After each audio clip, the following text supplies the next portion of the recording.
My IELTS speaking is all time stuck in 6 and 6.5, and possibly the reason could be I'm not using the right kind of phrases. Well, if you belong to this category, then trust me, in today's video I will be unveiling some 30 new fresh IELTS speaking phrases for the year 2025. Want to make most out of this video? Make sure you watch the video till the end. Hey everybody, Nakul here from Skills IELTS. Really hope everybody is doing fantastic. I'm back with yet another super awesome pop-packed video on the 30 IELTS speaking phrases, the brand new ones for the year 2025. Well, before we get into the video, if not subscribed to this channel, kindly click on the subscribe button. Anytime you need online assistance, it's a paid assistance. You can check the information in the description of this video. We left a WhatsApp link. You can click on the link, send us a message. We will do the needful. Alright, without any further delay, let's straight away get right into the video. Let's divide the phrases in terms of talking about opinions, talking about the time travel, talking about the changes, transformations, preferences, and lot many stuff. When we consider talking about opinions, we have a list of phrases. The number one phrase is, from where I stand, meaning my opinion is that.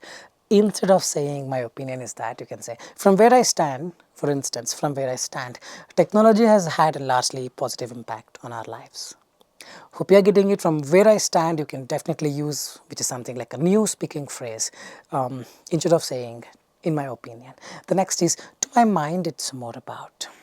To my mind, it's more about balancing work and life rather than working excessively.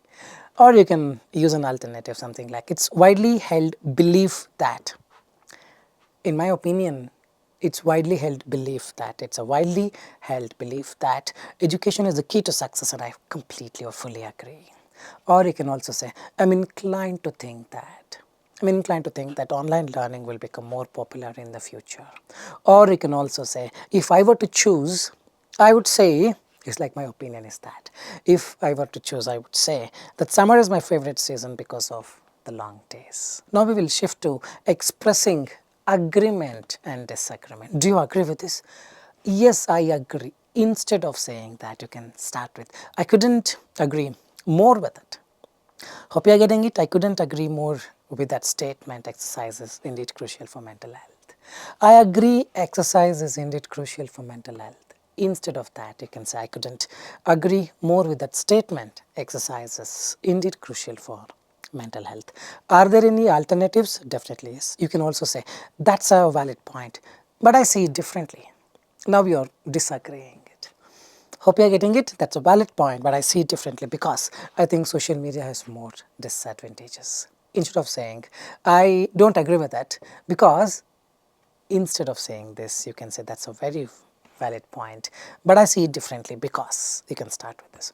Or you can also say, I wouldn't entirely go along with that idea, meaning I don't agree with it. Hope you are getting it. I wouldn't entirely go along with that idea, as I think physical books still have their charm. Or you can say, it's not something I can get behind. It's not something I can get behind because I don't think working remotely suits everybody. It's not something I can get behind because I don't think working remotely suits everyone. So all these kinds of things you can definitely use for agreeing or disagreeing. We are on the same page on this one. If the examiner says, speaks a statement and say, do you agree? You can say, we are on the same page on this one. Traveling definitely broadens your horizons. You can make use of these things based on the situation that demands it. So start making use of this when you practice on an everyday basis so that it comes, quite easily in the exam. Now we will move to the speculating. Is like thinking. If I give you this, what will you do? Something of this. You can probably start with, if I had to guess, I would say that electric cars will dominate the market in the next decade. It's like the questions are like the futuristic things which you got to think and speak. Then you can say, if I had to guess, I would say, or you can say, it's safe to assume that. Getting it, it's safe to assume that artificial intelligence will continue to grow rapidly. Or you can also say, in an ideal world, with this you can start making your own hypothesis. Everyone would have access to clean water and quality education. Or you can also say, there's a strong likelihood that online shopping will completely replace traditional stores. This is speculating what may happen in the future. Or you can say, chances are that, hope you're getting it, chances are that climate change will have more severe effects if we don't act today. Whenever the questions demand you to speculate about something in the future, then you can make use of these phrases to start the sentences with. Remember them, write them down, they're very, very important. The next is to express the time or trend. Any question which asks you to go back and talk about the past or talk about how the things are changing, then you can make use of the starting sentences that I'm about to unveil. The first is, you can say, fast forward to today and things are quite different. This means from past to present things have changed. You can say fast forward to today and things are quite different compared to when I was a child. Hope you're getting it. These things will definitely come handy. There would be definitely questions based on trends or expressing the time. You can alternatively speak something like this. Back in the day, this was unheard of. Back in the day, this was unheard of. People didn't have smartphones to connect instantly. Or you can say, looking ahead, it seems promising. Now you're trying to add a trend in the time. Looking ahead, correct? It seems promising that renewable energy will become more widespread. Or if you want to say something which is very popular these days, you can start with, it's all the rage nowadays. Remember to make use of this phrase. It's all the rage nowadays to work remotely and have flexible schedules. Something that is popping up, something that is viral, it's all the rage nowadays. You can also say we are living in a time where technology influences almost every aspect of our lives. Make use of these phrases when the questions asked are about expressing time, trends in the time, etc. The next one is when you want to describe some changes. This was the case before, but now it has changed. Then you can use something like, there has been a seismic shift in how people consume media with streaming services overtaking traditional TV. Or you can say, the landscape has changed dramatically. This was it before and now it has been changed. The landscape has changed dramatically in the last decade with advancements in healthcare. Or you can say, we've come a long way from this to this, describing the changes. We've come a long way from sending letters to instant WhatsApping or messaging on apps. Or alternatively, you can also say, the transformation has been nothing short of remarkable. Meaning it is fantastic. Nothing short of something means it is fantastic.